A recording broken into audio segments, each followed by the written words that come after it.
आज से पता है आप सबको कि आज से मेरा batch Bihar SSC special batch start हो रहा है और कुछ बच्चे इसमें एसएससी जीडी के लिए भी आए हैं। तो एसएससी जीडी के लिए भी इसमें लाभकारी होगा ये बैच, ठीक है ना। देखिए जो जीडी का सिलेबस है मैथ्स का वो यहाँ पर है। जीके जीएस बदलता नहीं है, जीके जीएस जो रहेगा आपका बिहार एसएससी में वो आपका क्या रहेगा, एसएससी जीडी में भी रहेगा। तो ये मत सोचिए कि हम बिहार एसएससी ना पढ़ करके एसएससी जीडी के लिए दूसरा बैच ज्वाइन करेंगे, तो ऐसा नहीं है। देखिए क्या क्या इसमें आपको बता देते हैं थोड़ा सा। देखिए गणित में संख्या पद्धति पढ़ना है ना आपको एसएससी जीडी में, सबसे पहला चैप्टर है। अब आज हम लोग संख्या पद्धति से ही स्टार्ट करने वाले हैं। पूर्ण संख्याओं का अवलोकन, दशमलव, भिन्न संख्याओं के बीच परस्पर संबंध, मूलभूत गणित संक्रियाएं, प्रतिशतता, ठीक है ना। एसएसजीडी में 2 से 3 नंबर का सवाल बनता है, रेशियो से 2 से 3 नंबर का सवाल बनता है, एवरेज से बनता है, ब्याज से, साधारण ब्याज, चक्रवृद्धि ब्याज से, हर शिफ्ट में 2 से 3 नंबर का सवाल बनता है ये सब का। लाभ हानि का मिनिमम 3 नंबर का सवाल बनता है एसएसजीडी में, समझे बात के। और बिहार एसएससी का सिलेबस है ये, मैथ थोड़ी बदलने वाला है। इसमें आपका जो है 25 को मैथ डेली पर डे आपको सेट में मिलेगा और आपके एसएसजीडी में कितना रहेगा, 20 हो रहेगा। तो जो बिहार एसएससी की तैयारी अच्छा से कर लेगा उसका जीडी में तैयारी हो जाएगा। हाँ, इसमें आपका हिंदी नहीं है, लेकिन इसका हिंदी मेंस में है ना 100 नंबर का। और रीजनिंग कितना है, तो इसमें 50 क्वेश्चन है, 50 क्वेश्चन रीजनिंग का है ना, रीजनिंग का। और अगर जीडी में आप बैठिएगा तो ये चीज़ आपको मिलेगा कितना, 20। तो बताओ बढ़िया कौन है जी। अगर हम अच्छा से बिहार एसएससी की तैयारी कर लेंगे तो जीडी की तैयारी करना पड़ेगा। क्या कर रहा है, जाके बाहर बैठी आएगा, देख रहा है रिकॉर्डिंग हो रहा है, फिर हम काटित रहेंगे दिन भर। बोलो हाँ, क्या बोल रहे थे कि अगर आप बढ़िया से 50 नंबर का तैयारी कर लेंगे तो 20 क्वेश्चन आराम से बन जाएगा हमारे जीडी का। समझ में आया बात। जीके जीएस जिसमें 75 को है और उसमें कितना रहेगा, केवल 20 को रहेगा। तो अगर 75 हम तैयारी कर लें तो 20 का तैयारी नहीं हो जाएगा, है ना बात। बस यही चीज़ है। तो ये जीडी का भी स्पेशल बैच कहिए और बिहार एसएससी का दोनों सेम है। आ जाइए, आज से हमारा बैच स्टार्ट हो रहा है, वो भी संख्या पद्धति से स्टार्ट हो रहा है। बिहार एसएससी का कहाँ से, संख्या पद्धति से। यहीं पे बोला है संख्या पद्धति से संबंधित प्रश्न पूछे जाएंगे। और संख्या पद्धति में है क्या क्या, देखिए संख्या पद्धति नंबर सिस्टम। हिंदी क्या होता है, संख्या पद्धति, शून्य से सर्वोत्तम तक। मतलब यहाँ हम लोग बच्चा से जो पढ़ करके आए हैं ना, आज बूढ़ा हो गए, बूढ़ा तक पढ़ेंगे। बूढ़ा हो गए हाँ, यहाँ पे हम शून्य से सर्वोत्तम तक इसलिए लिखे कि थोड़ा सा हमारा कोचिंगों के तुल्य प्रचार कर देगा, ठीक ना। इसलिए सर्वोत्तम का सबसे ऊंचा तक होता है, ठीक ना। अब यहाँ देखिए संख्या पद्धति किसको बोलते हैं, संख्या को विधिवत लिखना क्या कहलाता है, संख्या पद्धति। संख्याओं को लिखने का तरीका, उनके नामकरण को, सुव्यवस्थित नियमों की संख्या को क्या कहते हैं, संख्या पद्धति। संख्याओं को अरेंज करना क्या कहलाता है, संख्या पद्धति कहलाता है, ठीक ना। अब ध्यान से देखिए डिजिट, इसके बाद हमारा क्या आता है, डिजिट। डिजिट के बारे में आप लोग जानते होंगे। डिजिट का मतलब होता है अंक। अंक कितने प्रकार के होते हैं, टोटल 10 को होते हैं। अंक कितना होता है, 10 होता है। कौन कौन, 0, 1, 2, 3, 4, 5, 6, 7, 8, कहाँ तक, 9 तक। एक क्या होता है, अंक होता है। क्या होता है, अंक होता है। अब डिजिट यहाँ पे लिख दिया। डिजिट कहाँ से होता है, 0 से लेकर कहाँ तक, 9 तक। नंबर, अंकों को मिलाने से संख्या बनता है। अंकों को मिलाने से क्या बनता है, संख्या बनता है। जैसे 512 है, ये है, ये है। मतलब ये समझिए कि अगर हम 0 से लेकर के 9 तक है और हमको बनाना है संख्या 98, क्या बनाना है, 98। तो इसमें से हम एक 9 अंक निकालेंगे और क्या निकालेंगे, 8, बन गया 98। तो संख्या किससे बना है, अंकों से बना है। हाँ, अंकों से बना है। संख्या किससे बना है, अंकों से बना है, ठीक ना। 882 बनाना है। 800 क्या बनाना है, 82 बनाना है। तो क्या क्या बनेगा, 8, 2। क्लियर है, यहाँ पे समझ में आया बात, बोलिए जल्दी से। अगर सीख गए हैं तो हमको ये बताइए,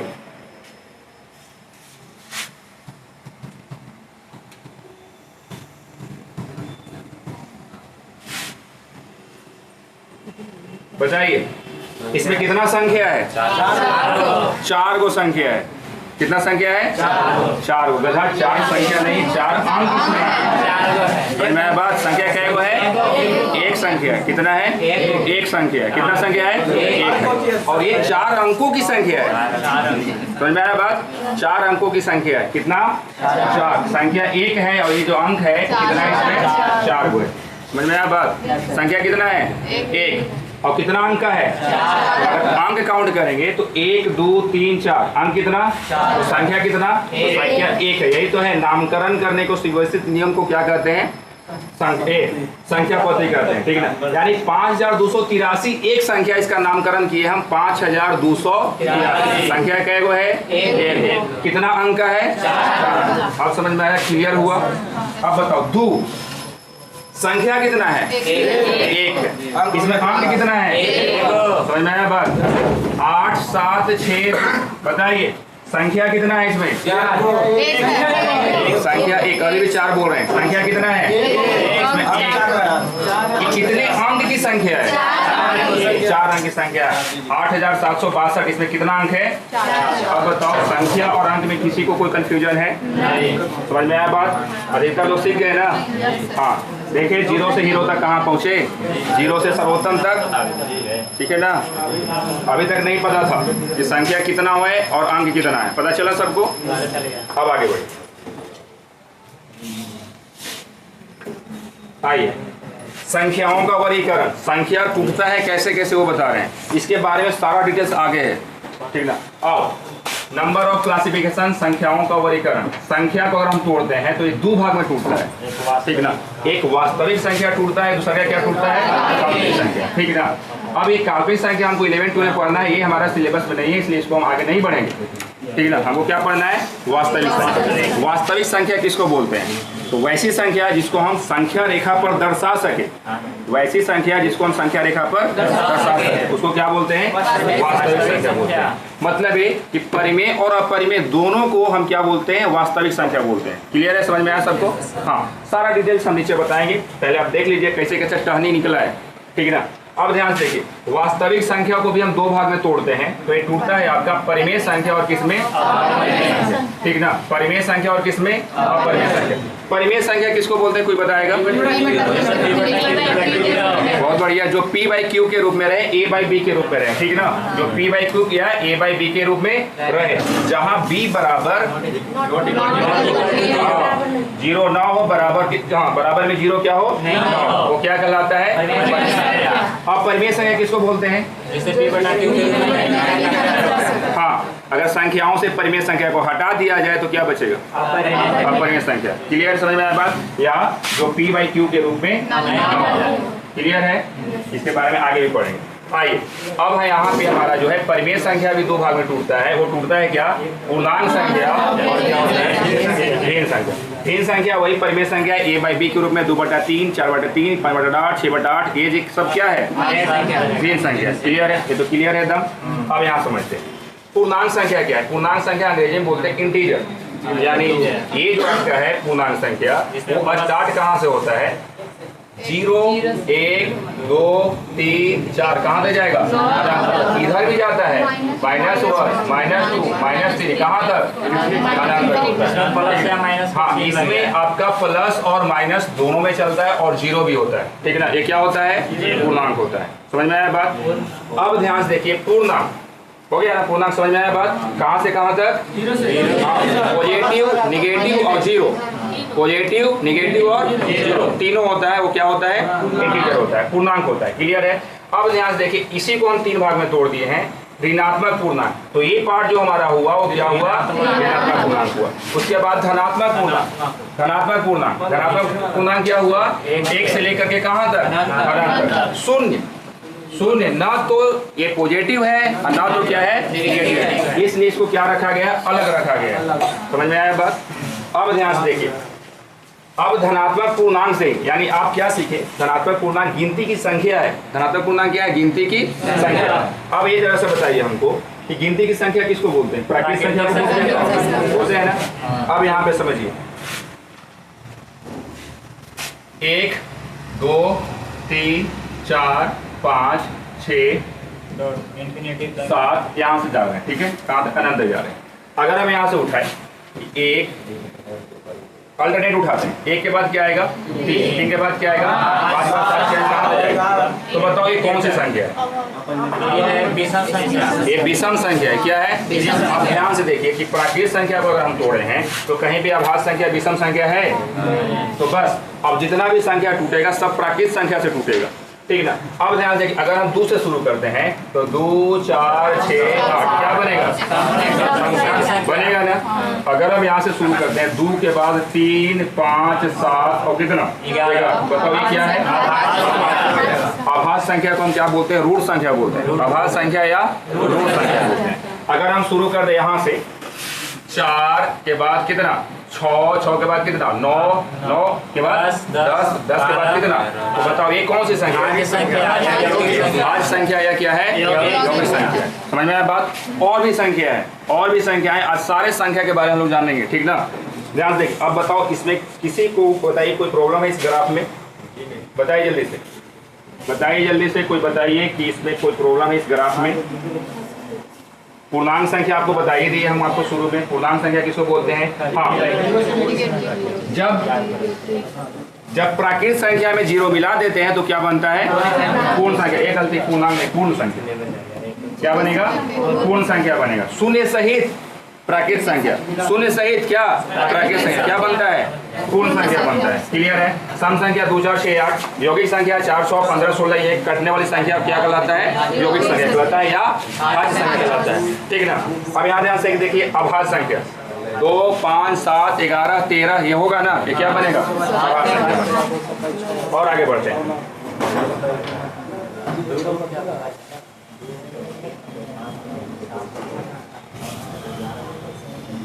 आइए, अगर आप जान गए हैं तो जल्दी से देखिए क्या लिखा हुआ है?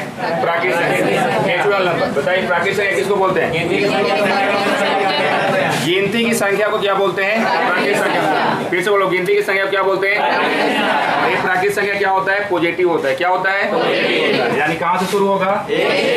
2 3 4 कहाँ तक जाएगा? बोलो, किसी को प्रॉब्लम है? हाँ, यहाँ पे लिखा हुआ है, इसे n से भी प्रकट किया जाता है। कुछ नहीं है, अंग्रेजी का पहला लेटर है नेचुरल नंबर। समझ में आया बात? अब ध्यान देखिए, सम संख्या के बारे में हम लोग जान गए हैं।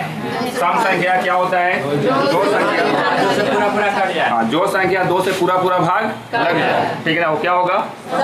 या जो संख्या 2 से पूरी तरह विभाजित हो जाए वो क्या कहलाएगा? सम संख्या कहलाएगा। यानी कि एग्जाम्पल क्या होगा? सबसे छोटी सम संख्या क्या होगा? होगा ना। दूसरी सबसे छोटी सम संख्या क्या होगा? और तीसरी कितना होगा? हाँ, धरती पर तीन चीज का वैल्यू है, फर्स्ट सेकंड और क्या? हाँ, थर्ड के बाद अगर आगे आया तो बताओ तुम क्या किस में रहेगा? फर्स्ट में कि थर्ड में? फर्स्ट में। आ जाओ। उसके बाद हमारा है विषम संख्या। क्या बोल रहा है कि 2 से पूर्ण रूप से विभाजित ना हो। पता है ना, ऑड संख्या, ऑड नंबर किसको बोलते हैं? हाँ, जिसमें 2 से पूरा भाग ना लगे, जो संख्या 2 से पूरी तरह विभाजित ना हो, क्या कहलाता है? विषम संख्या कहलाता है। तो बताइए सबसे छोटी विषम संख्या क्या होता है? याद रखिएगा, एक क्या होता है? सबसे छोटी विषम संख्या होता है। यानी एक ना तो अभाज्य है और ना ही भाज्य। तो एक है क्या? क्लियर है? एक नंबर का सवाल बनता है, एक है क्या? तो एक ना तो भाज्य है और ना ही क्या है? अभाज्य। तो है क्या? विषम। क्लियर है? प्राकृतिक ऑप्शन में नहीं रह सकता है।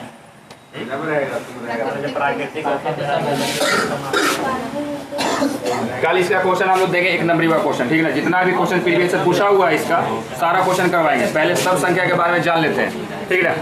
आइए, इसके बाद पूर्ण संख्या।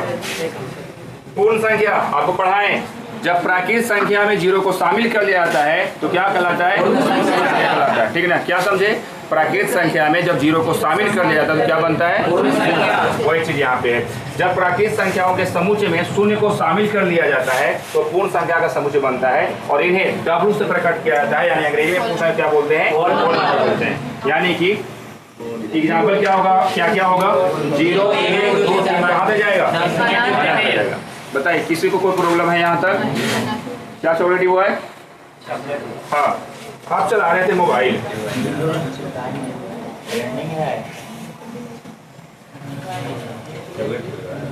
चॉकलेट फ्लेवर है, टेस्ट करेगा क्या? के बाद पढ़ेंगे। हाँ, आइए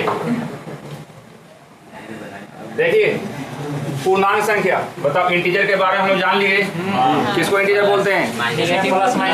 नेगेटिव प्लस पॉजिटिव प्लस शून्य। समझ में आया बात? हाँ, ये चीज होता है पूर्णांक संख्या।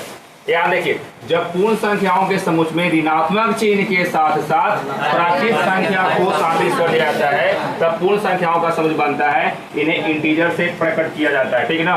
और ध्यान से देखिए क्या है यहाँ पे, देखिए 0 1 2 3 4 कहाँ तक, 0 यहाँ पे -1 -2 कहाँ तक, पूर्णांक समझ में आया सबको। चलिए अब आगे बढ़ते। अभाज्य संख्या या ऋण संख्या प्राइम नंबर, बताएंगे कोई परिभाषा बताएंगे? परिमेश, हाँ, अभाज्य संख्या किसको बोलते हैं? जो एक और स्वयं के अलावा किसी से भाग मतलब यहाँ पे लिखा है शून्य से सर्वोत्तम तक, तो आपको शून्य पर अभी है, हम लोग आपको सर्वोत्तम पे लेके जा रहे हैं, ठीक ना। अब ध्यान देखिए, आप पहले आपको पता है कि अभाज्य संख्या किसको बोलते हैं, तो वैसी संख्या जो एक या अपने को छोड़कर किसी दूसरी संख्या से, पांचवा छठा सातवां आठवां आज भी यही चीज याद किए होगा। हाँ, अब याद रखिएगा कि अभाज्य संख्या का केवल और केवल 2 गुणनखंड होता है। अभाज्य संख्या का केवल और केवल कितना गुणनखंड होता है? वो एक होता है और वो खुद संख्या होता है। जैसे हमारे पास एक अभाज्य संख्या उठाते हैं 5, क्या उठाते हैं 5, तो इसको हम गुणनखंड करेंगे तो क्या क्या बनेगा 5। ये जो हमारा एक है इसी को हम बोलते हैं सर्वमान्य गुणनखंड। क्या बोलते हैं? सर्वमान्य गुणनखंड, यूनिवर्सल फैक्टर इसको बोलते हैं, ठीक ना। क्या बोलते हैं? सर्वमान्य फैक्टर, ठीक ना। आइए, और ये 5 खुद संख्या यानी वैसी संख्या जिसका केवल और केवल 2 गुणनखंड हो, क्या बनता है? अभाज्य संख्या बनता है। समझ में आया बात? ये चीज। तो यहाँ पे देखिए, वे पूर्ण संख्याएं जिनके स्वयं और एक के अतिरिक्त और कोई भी गुणनखंड नहीं होते हैं, ठीक ना, ये गलत है, अभाज्य संख्या कहलाती है। जैसे 2 3 5 7 11। समझ में आया बात? क्या क्या एग्जाम्पल सीखे? 2 होता है, 3 होता है, 5 7 अनंत तक जाएगा। क्लियर है? अब अभाज्य संख्या में जानते हैं थोड़ा सा कि सबसे छोटी अभाज्य संख्या क्या होता है? 2। सबसे छोटी सम अभाज्य संख्या क्या होता है? 2। क्लियर है? अगर सम बोलेगा तो भी 2, सबसे छोटी बोलेगा तो भी 2। क्लियर है? सबसे छोटी सम अभाज्य संख्या के अलावा कौन सा संख्या होगा अभाज्य में? बताइए जल्दी से। 3 होगा ना। हाँ, सम को हटा देंगे, ठीक ना। क्या हटा देंगे? सम। बताइए दूसरी सबसे छोटी अभाज्य संख्या क्या होगी? क्लियर है ना। तीसरी क्या होगा? 5। तो यार देख लीजिएगा आपको क्या पूछा है आपसे। आइए,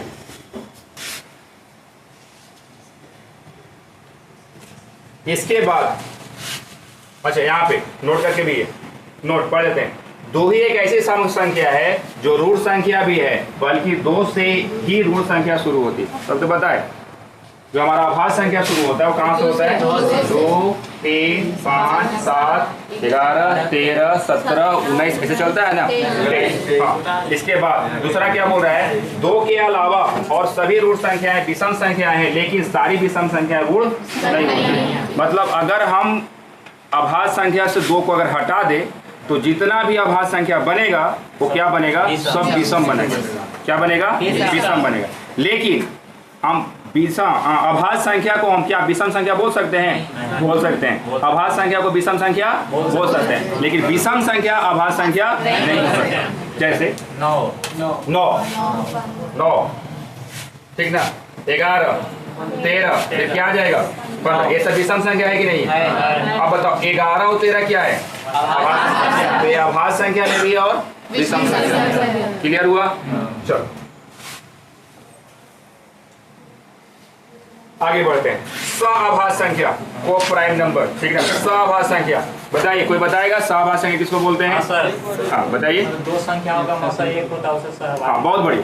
2 संख्याओं का मसा कितना होता है? 1। 2 संख्याओं का ऐसा जोड़ी जिसका मसा क्या होता है? 1 होता है, ठीक ना। या उसमें कोई भी कॉमन ना हो, कोई भी कॉमन ना हो। जैसे 2 और 3, एक हम जोड़ी उठा रहे हैं, ठीक ना। क्या उठा रहे हैं? 2 3। बताइए ये क्या है? सअभाज्य संख्या है। अगर ये दोनों का मसा निकालेंगे तो 1 मिलेगा। हाँ, तो 2 संख्या ऐसा होना चाहिए जिसका मसा क्या होगा? 1 होगा। क्या कहलाएगा? सअभाज्य संख्या कहलाएगा। बताओ क्लियर है? हाँ, इसका हम लोग यूज करेंगे एलसीएम एंड एचसीएफ में।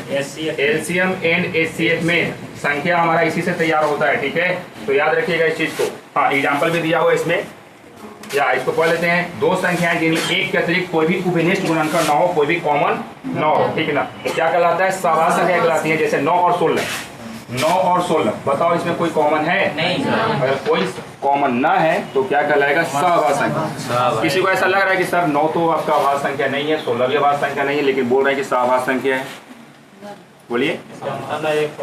हाँ, जिसका मसा 1 हो वो क्या कहलाता है? सहभाज्य संख्या। या ये दोनों में कोई भी कॉमन ना हो, जैसे अगर हम बोले 8 और कितना 12, बताओ ये सहभाज्य संख्या है?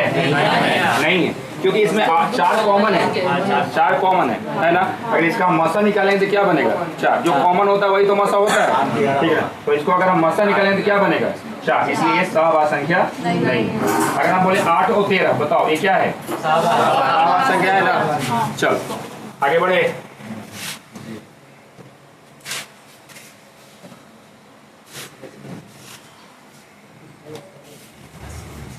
भाज्य संख्या, भाज्य संख्या के हम बारे में लोग जान गए हैं। या भाज्य संख्या या क्या यौगिक संख्या किसको बोलते हैं? वे पूर्ण संख्याएं जिनके स्वयं और एक के अतिरिक्त और भी गुणनखंड होते हैं। मतलब हम लोग क्या जाने कि अभाज्य संख्या में केवल और केवल कितने गुणनखंड होते हैं? 2 गुणनखंड होते हैं। और इसमें कितना होगा? 2 से ज्यादा होगा। 2 से क्या होगा? ज्यादा होगा। जैसे चलो शुरू करते हैं। पहले हमारा नंबर 1 से शुरू होता है, बताओ इसका गुणनखंड क्या होगा? केवल और केवल क्या होगा? 1। तो बताओ ये भाज्य संख्या है? नहीं। उसके बाद क्या आएगा? 2। अब इसका अगर हम फैक्टर करेंगे तो क्या क्या होगा? 1 गुना 2, यही ना होगा। तो इसका 2 फैक्टर बना, और जिसका 2 फैक्टर होता है वो क्या होता है? अभाज्य संख्या होता है ना। अब इसके बाद क्या होगा? 3। अब इसको फैक्टर करेंगे तो क्या होगा? 1। बताओ 2 को बना, 2 बना ना, तो क्या होगा? अभाज्य संख्या, ठीक ना। इसके बाद हमारा आता है 4। क्या आता है? 4। फैक्टर करो, 1 से कटेगा, 2 से कटेगा, 4 से कटेगा। क्लियर है? हाँ, जिसका 2 से अधिक क्या हो? गुणनखंड हो, क्या कहलाता है? भाज्य संख्या। यानी सबसे छोटी भाज्य संख्या जो होता है वो क्या होता है? 4 होता है। 1 नंबर का सवाल यही पे बनता है कि बताओ सबसे छोटी भाज्य संख्या इनमें से कौन है? तो क्या होगा आंसर? 4। क्लियर है? चलो आइए यहाँ पे नोट करके हम पहले इसके बारे में चर्चा कर लिए हैं। एक न तो रूढ़ है न या अभाज्य, एक न तो रूढ़ संख्या या अभाज्य संख्या नहीं है, ठीक ना। और न ही क्या है? यानी एक न तो भाज्य है, न ही क्या है? अभाज्य। एक न तो भाज्य है, न ही अभाज्य। तो है क्या? विषम, ठीक ना। यौगिक संख्या सम या विषम हो सकती है। यौगिक संख्या सम या विषम हो सकती है। प्रूफ कर सकते हैं। 4 के बाद आएगा कितना? 4 के बाद आएगा 6 आएगा, फिर क्या आएगा? 9 आएगा, फिर क्या आएगा? 10 भी आएगा, 12 भी आएगा। तो बताओ बोलेगा कि बताओ यौगिक संख्या क्या क्या हो सकता है? या तो सम होगा या तो क्या होगा? विषम। देखे ध्यान से, विषम है कि नहीं है? ठीक है। इसके बाद 15 भी आएगा ना। हाँ, तो एक चीज है। आइए इसके बाद हम परिमेय संख्या के बारे में जाने हैं ना। आइए देख लेते हैं। परिमेय संख्या ऐसी संख्या जिसको हम P by Q के रूप में निरूपित कर सकते हैं, ठीक ना। जहाँ P और Q क्या होना चाहिए? अंक होना चाहिए, ठीक ना। और कोई भी उपनिष्ठ गुणनखंड ना हो। उपनिष्ठ गुणनखंड मतलब कि पूरा काट छाट के जो बच जाता है ना, वो चीज होना चाहिए। जैसे अगर हम बोले 4/2, फिर तो कट गया है, तो ये परिमेय संख्या। लेकिन ये बोल रहा है कि 1/2, बताओ दोनों में कोई है कॉमन? नहीं, तो ये चीज बोल रहा है। आगे यहाँ पे जहाँ Q बराबर 0 न हो, अगर Q बराबर 0 हो जाएगा तो बताओ ये क्या हो जाएगा? इनफाइनाइट हो जाएगा। वो क्या चल जाएगा? हाँ, ये चीज है। जैसे एग्जाम्पल है 4/5, 5/1, -1/2 इत्यादि। क्या है ये? परिमेय संख्या। बताइए किसी को कोई प्रॉब्लम है परिमेय संख्या में? हाँ, अब याद रखिएगा, आपसे यहाँ पे 2 नंबर का क्वेश्चन पूछेगा परिमेय और अपरिमेय से। अच्छा, परिमेय भी है क्या? चलो परिमेय की चर्चा करें। तो उसके बाद ऐसी संख्याएं जो परिमेय नहीं है, ठीक ना, ये गलत है। अपरिमेय संख्या कहलाती है, ठीक ना। अगर संख्या से परिमेय हटा देंगे तो क्या बचेगा? अपरिमेय बचेगा, ठीक ना। इसको हम P by Q के रूप में नहीं लिखेंगे। जैसे हम √3, बताओ इसको हम P by Q के रूप में लिख सकते हैं? आप बोलिएगा सर इसको तो हम लिख सकते हैं 1/414। तो ये हम लोग क्या करते हैं, ये मान ले करके चलते हैं दशमलव के कितना अंक तक? 3 अंक। लेकिन इसका हम पूरा मान नहीं निकाल सकते हैं। समझ में आया बात? इसलिए क्या है? अपरिमेय संख्या। इसके बाद पाई, इसके बाद क्या होगा? पाई क्या है? अपरिमेय है, ठीक ना। हाँ, इसका वैल्यू हमको पता है कि 22/7 होगा। अगर 22/7 कह देंगे तो क्या हो जाएगा? A by B के रूप में रहे वो क्या होगा? अपरिमेय होगा। हाँ, अब यहाँ ध्यान से देखिए, अगर आपको बोलेगा कि 2 संख्याओं के बीच, 2 लगातार संख्याओं के बीच बताइए कितने परिमेय संख्या होती है। जैसे बोले 2 और 3 के बीच बताओ परिमेय संख्या कितना होगा? 2 और 3 के बीच परिमेय संख्याओं की संख्या कितनी होगी? अनंत होगा। 2 संख्याओं के बीच हमेशा हमेशा हमेशा कितना होता है? अनंत होता है, ठीक है ना। तो यहाँ पे आंसर होगा अनंत। अपरिमेय संख्या, 2 अपरिमेय संख्याओं के बीच भी अपरिमेय संख्या होगा, क्या होगा? अनंत होगा। क्लियर है ना? चलिए, परिमेय संख्या अपरिमेय संख्या में किसी कोई प्रॉब्लम है? बोलो।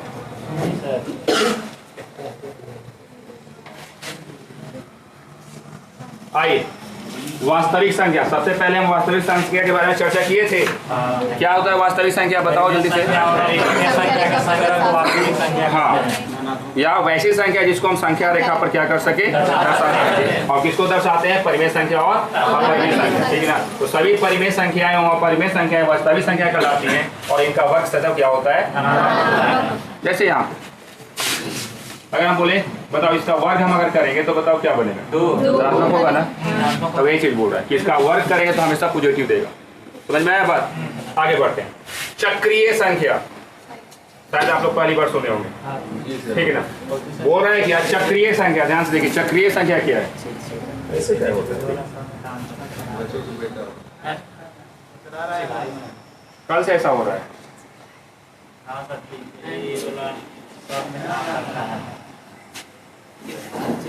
ये इसी में रखेगा।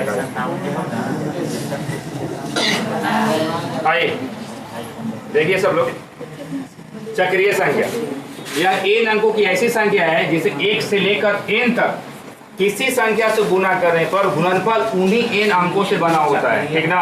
और ये अंक उसी क्रम में होते हैं, ठीक ना। जैसे 1 4 2 8 5 7, 1 4 2 8 5 7 एक ही वो चक्रीय संख्या है, ठीक ना।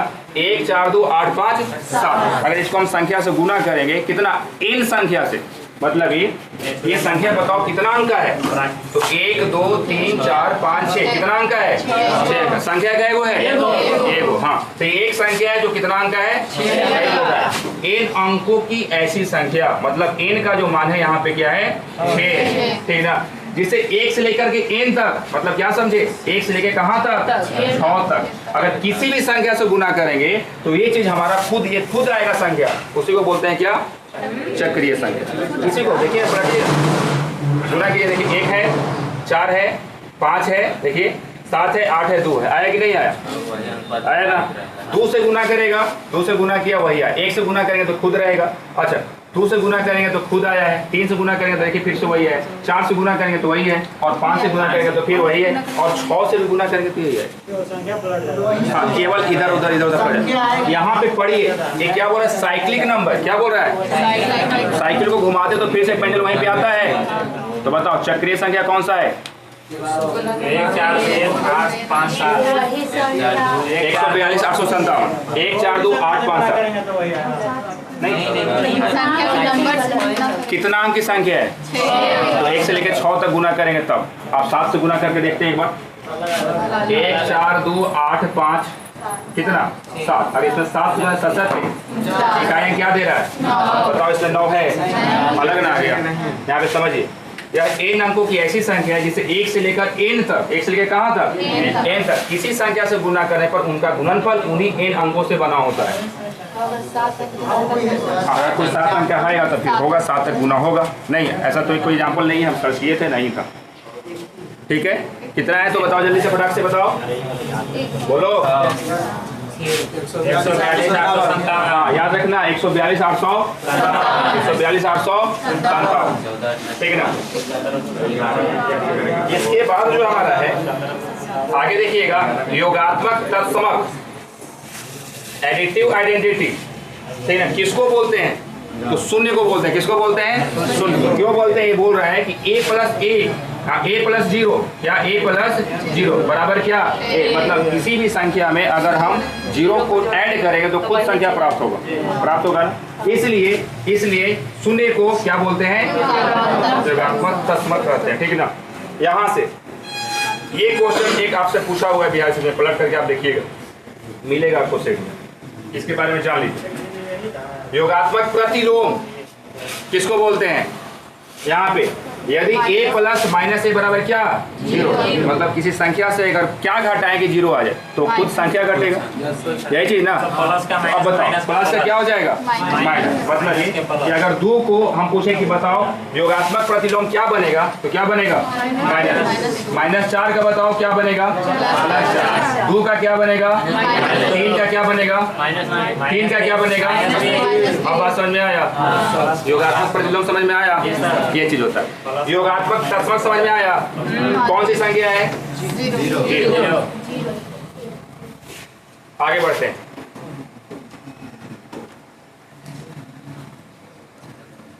आइए पूर्णकालिक संख्या परफेक्ट नंबर पढ़ाया हुआ चीज है। परफेक्ट नंबर किसको कहा जाता है, कोई बताएगा, बोलिए। परफेक्ट नंबर उधर पढ़ क्या रहा है बताओ हमको पहले। पूर्वकालिक का मतलब पूर्णकालिक। हाँ, पूर्णकालिक संख्या किसको परफेक्ट नंबर बोलते हैं, ठीक है, मतलब जोड़ दिया जाए। हाँ, उसको फैक्टर करके जिस संख्या का फैक्टर कर रहे हैं उस फैक्टर का योग, लेकिन वो संख्या खुद नहीं रहेगा, अगर उसका योग संख्या के बराबर हो तो क्या कहलाएगा, पूर्णकालिक संख्या कहलाएगा या परफेक्ट नंबर कहलाएगा। पढ़ लीजिए एक बार क्या बोल रहा है, अगर किसी संख्या n के सभी भाजकों का योग n को छोड़कर, ठीक ना, क्या n को छोड़कर दिए गए संख्या n के बराबर अगर होगा तो ऐसी संख्या क्या कहलाएगा। और सबसे छोटी पूर्णकालिक संख्या हमारा क्या बनता है 6। चलो एक बार चेक करते हैं, 1 से चेक करते हैं। 1 का अगर हम फैक्टर करेंगे तो क्या बनेगा, तो बोल रहा है इनको छोड़ करके, तो इसको हम छोड़ देंगे तो बताओ क्या बचेगा, 0 बचेगा। अब 0 1 का बराबर होगा। अब ध्यान से अगर 2 को हम फैक्टर करेंगे तो क्या बनेगा, अब बोल रहा है कि n को हटा दीजिए तो क्या बचा 2 के बराबर है। अगर 3 को देखेंगे तो क्या होगा 1 और 3 को हटा देंगे तो क्या बचेगा। अब यहाँ से 4 1 2 और कितना 4, और इसको तो हटा देंगे, 1 + 2 क्या देगा 3। अब 6 को एक बार देख लेते हैं। 6 किसकी संख्या से कटता है, 1 और 6 को हटा दीजिए, 3 2 5 है 6। समझ में आया बात। 4 को चेक करना है, 4 को यहाँ पे चेक किए, कितना 4 तो 6 कटेगा, जिससे कट जाए गुणनखंड क्या है, जिससे कट जाए उसका योग क्या होना चाहिए, संख्या के बराबर होना चाहिए, वो क्या कहलाएगा, परफेक्ट नंबर कहलाएगा। समझ में आया सबको। यानी आप क्या सीखे, सबसे छोटी हमारा परफेक्ट नंबर जो होता है वो क्या होता है क्लियर है। चल दूसरी सबसे छोटी क्या बनेगा 28 बनेगा। तीसरी कितना बनेगा 4, ठीक ना। 1 नंबर का सवाल यहाँ से, यदि संख्या पूर्णकालिक संख्या है, यदि संख्या क्या है परफेक्ट नंबर है, तो स्वयं सहित सभी भाजकों के विलोम का योग, विलोम सीखे, आगे है विलोम होगा, आगे इसके आगे है विलोम, ठीक है। यानी 1 का विलोम 1 होगा, 1/2 का विलोम क्या होगा 2 होगा, 2 का विलोम 1/ क्या होगा उल्टा, ठीक है। हाँ, उसका योग हमेशा क्या होता है 2 होता है। एक बार हम चेक कर लेते हैं, ठीक ना। यदि संख्या पूर्णकालिक संख्या है तो स्वयं सहित मतलब 6 को अगर हम तोड़ेंगे गुणनखंड के रूप में तो 1 से कटेगा, 2 से कटेगा, 3 से, और किससे कटेगा, और भाजकों के विलोम का योग करो, 1 + 1/2 + 1/3 + 1/ कितना। अगर इसको हम जोड़ेंगे तो बोल रहा है कि हमेशा 2 होता है, तो याद रखिए हमेशा क्या होता है 2 होता है। अगर एलसीएम निकालेंगे कितना आएगा 6 आएगा, कितना आएगा 3 आएगा, 2 आएगा, कितना आएगा 6 3 9 2 11 1 12/6 कितना आएगा 2 आया। एक बात सीखा, क्या सीखा, परफेक्ट नंबर का जितने भी भाजक का विलोम को अगर जोड़ा जाए तो क्या बनेगा 2 बनेगा। समझ में आया बात। चलो इसके बाद ये 28 कर लीजिए।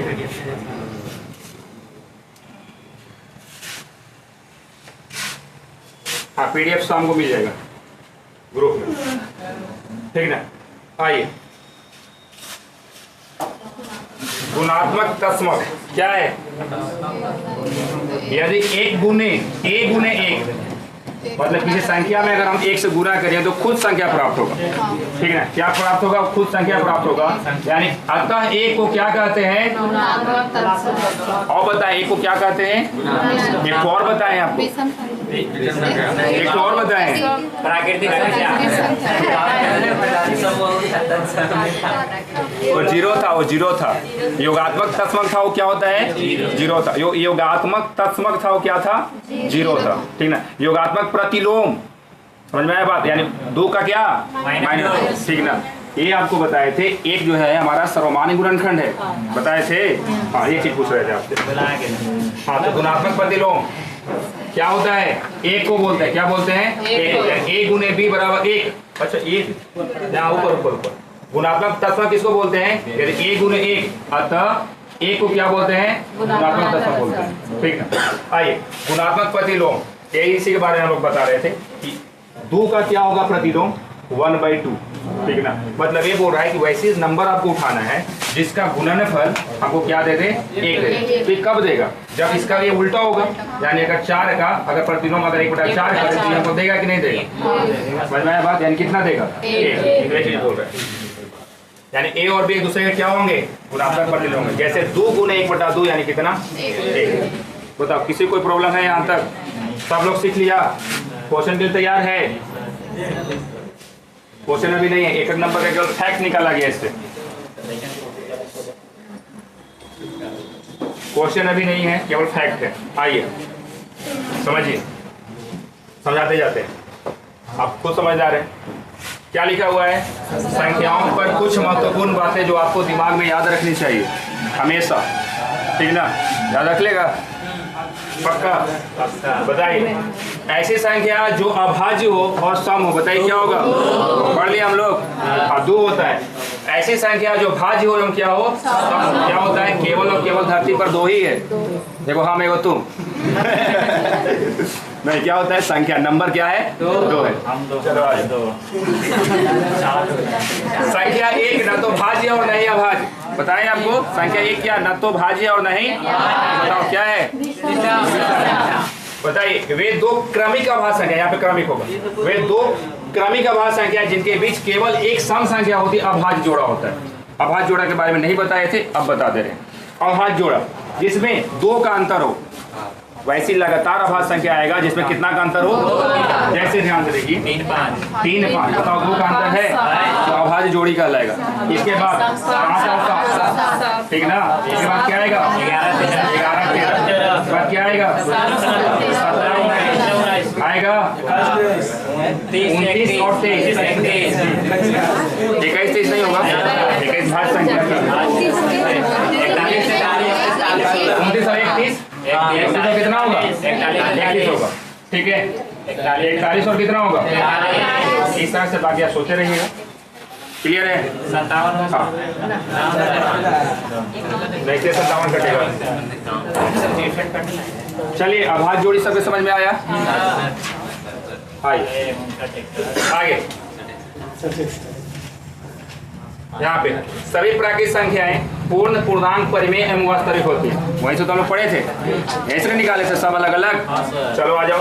सभी पूर्ण संख्याएं पूर्णांक परिमेय एवं वास्तविक होती हैं। पूर्ण संख्या 0 से शुरू होगा, उसमें पूर्णांक भी होगा, परिमेय भी होगा, और क्या होगा? क्लियर है? आ जाइए। सही पूर्णांक परिमेय एवं क्या होती है? क्लियर है? इंटीजर पूर्णांक क्या? इंटीजर। माइनस में क्या किसमें? तो जो बताओ, परिमेय भी हो क्या होगा? वास्तविक। सभी पूर्णांक परिमेय और परिमेय संख्या वास्तविक होती है। समझ में आया बात? बोलो। सही पूर्णांक परिमेय भी होगा और क्या होगा? परिमेय भी होगा और क्या होगा? वास्तविक। सब इसी से टूट भी किया तो क्या होगा? यहाँ पे अभाज्य या रूढ़। अभाज्य को क्या बोलते हैं? अयोगी को क्या बोलते हैं? भाज्य। यही सब है। अभाज्य को क्या बोलते हैं? अयोगी को क्या बोलते हैं? हाँ। सम तथा विषम संख्याएं होती हैं। सम तथा नहीं होगा, 2 होगा। हाँ, यौगिक संख्या भी उठाओ। यौगिक संख्या उठाओ। 2 के बाद 3 4 5 5 6 है ना यौगिक संख्या। 4 भी है, 4 भी उठा लो। अब बताओ, इसमें कितने पर सर्च करो? 9 भी है ना? बताओ, सम भी है और विषम भी है। चलो, यही सब सवाल पूछेगा। ठीक ना? थोड़ा सा बड़ा कर देगा, इधर उधर घुमा देगा। सर यौगिक संख्या 11 है। यौगिक संख्या 11 नहीं है, वास्तविक संख्या नहीं लिखा है जी, समीकरण में चला है। अभाज्य भी बोल रहा है, देखिए अभाज्य भी बोल रहा है, इसलिए लिखे अभाज्य संख्या और यौगिक संख्या सम तथा विषम होते हैं, ठीक ना। अभाज्य संख्या और क्या यौगिक संख्या सम भी होगा, क्या होगा विषम। आगे वही चीज है, खाली इधर उधर खाली लिख दी है बस। आइए प्राकृत में बताइए, प्राकृत से निकाले थे, सम निकाले थे, विषम निकाले थे और क्या निकाले थे? गिनती के संख्या, अभाज्य संख्या, यौगिक संख्या, सम संख्या, विषम संख्या निकाले थे प्राकृत संख्या से। हाँ, क्या होता है? पूर्ण संख्याएं कभी भी ऋणात्मक पूर्व में हम आपको बताए थे कि जितना भी प्राकृत संख्या होता है वो क्या होता है? पॉजिटिव होता है, बताए थे। आगे बढ़िए, भिन्न संख्याएं परिमेय होती हैं। भिन्न संख्या का मतलब बट्टा, अंश बटा है, ठीक है ना, क्या होगा? परिमेय होगा। आगे जीरो ऋणात्मक और धनात्मक है, अच्छा ये छूट गया। दो के अतिरिक्त सभी अभाज्य संख्याएं जो ऋण होंगे वो क्या होंगे? विषम। ये तो शुरू में क्लियर कर दिए कि अगर अभाज्य संख्या से दो को अगर हटा दे तो जितने अभाज्य संख्याएं होंगे वो क्या होंगे? विषम। समझ में आया बात? यह चीज बोल रहे हैं।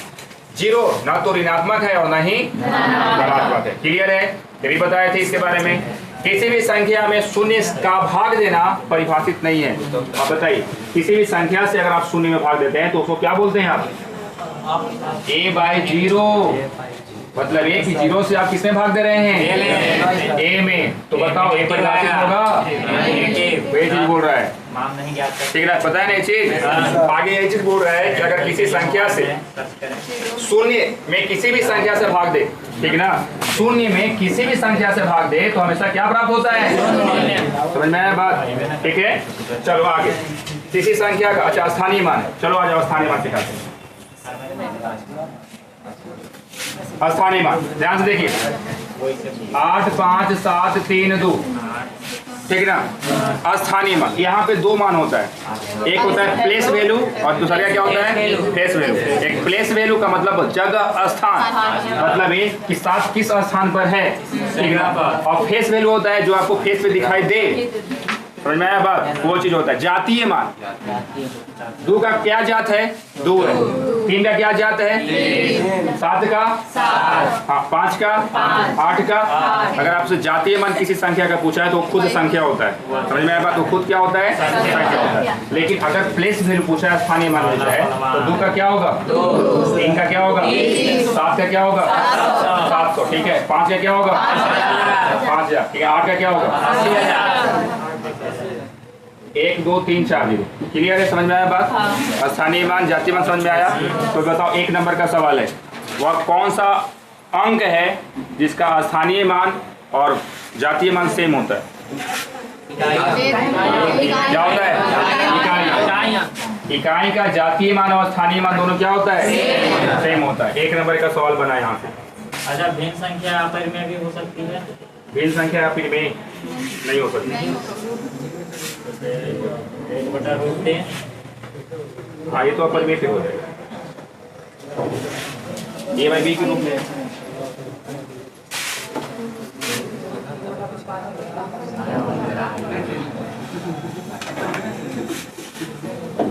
आगे देखिए, ज्यादा नहीं खत्म होने वाला है। देखिए, किसी संख्या में किसी अंक का जो वास्तविक मान होता है वह जातीय मान तो बताइए, जातीय मान बता दिए ना।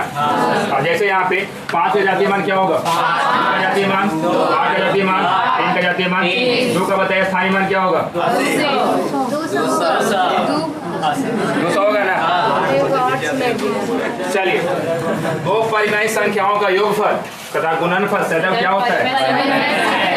ग्रुप करिए, होता है, बोलिए। दो परिमेय संख्याओं का योगफल, दो परिमेय संख्या यानी 4 और 2 बताओ परिमेय संख्या है? अगर योग करेंगे तो क्या आएगा? परिमेय संख्या बनेगा। परिमेय संख्याओं का गुणनफल क्या बनेगा? परिमेय संख्या। ये सब सवाल पूछा हुआ है, पूछेगा आपसे, ठीक है। आइए, मतलब ये सोचिएगा नहीं कि क्या पूछ दिया, परिमेय गुना करके एक बार देख लेंगे हम लोग, अगर नहीं आएगा तो, है ना। आइए, दो अपरिमेय संख्याओं का योगफल अथवा गुणनफल, कभी परिमेय संख्या मिलेगा कभी अपरिमेय संख्या मिलेगा। समझ में आया बात? चलो, जैसे √3 गुने √3, बताओ क्या दे दिया? √2 गुने √2, 3 क्या दे दिया ना परिमेय। वही चीज बोल रहा है कि अगर दो अपरिमेय संख्याओं को अगर क्या करेंगे गुना करेंगे तो क्या देगा परिमेय भी देगा और क्या देगा अपरिमेय भी देगा। ठीक है, योगफल भी कर लीजिए। योगफल करेगा क्या क्या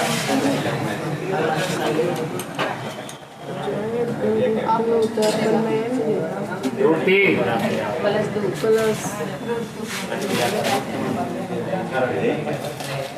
बताओ। जीरो परिमेय संख्या है ना, जीरो क्या है परिमेय संख्या है।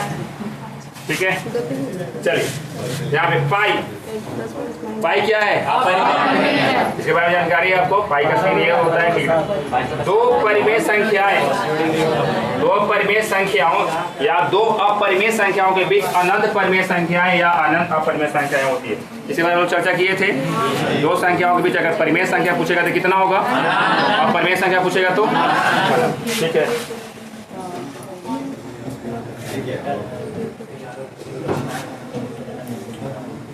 आगे बस इतना ही था। परिमेय संख्या का दशमलव निरूपण या तो सीमित होता है या क्या होता है। ये समझ में आया बात। करिए, जैसे 1/2 तो अगर इसको हम दशमलव में करेंगे तो सीमित दशमलव है। अगर हम 1/3 कर देंगे 0.3333 आवर्ती दशमलव। ठीक ना, या इसको अशांत दशमलव बोल सकते हैं आप। इसको बोलते हैं शांत। इसके बारे में हम लोग ज्यादा ही चर्चा अगला दिन करेंगे। क्लियर है, बताओ। यहाँ पे अपरिमेय संख्या का दशमलव निरूपण अनंत या अनावर्ती होता है। जैसे आप सुने होंगे √2 का मान 1.414 और आगे बढ़ता है ना, तो ये हमेशा क्या होता है आवर्त में होता है। ठीक है, ये चीज का प्रत्येक सम संख्या का वर्ग सम संख्या होता है, प्रत्येक विषम संख्या का वर्ग क्या होता है सर। सम संख्या 2 का वर्ग कितना 4, 3 का वर्ग कितना 9। क्लियर है, सम संख्या का वर्ग सम होगा, विषम संख्या का वर्ग क्या होगा। बताइए, क्लियर हुआ। और कुछ है ऐसा। ये था पूरा जानकारी आपका। नंबर सिस्टम में जितना भी संख्या था सब क्या हो गया, खत्म हो गया। कल इसका हम लोग क्वेश्चन लेकर के आएंगे। एक नंबर का सवाल केवल आपको क्या करना होगा, टिक करना होगा। सारा क्वेश्चन हमारा प्रीवियस ईयर रहेगा। ठीक है ना, जितना भी क्वेश्चन पूछा हुआ रहेगा। ठीक है ना, इसका आपका PDF ग्रुप में चला जाएगा। जो ग्रुप में नहीं जुड़े हैं हमको मैसेज करेंगे, ग्रुप में जोड़ देंगे। ठीक है, हाँ। या फिर हमारा चैनल है व्हाट्सअप चैनल, उस पर क्या हो जाएगा लिंक के माध्यम से ऐड हो जाएगा। ठीक है ना, उसमें भी चला जाएगा।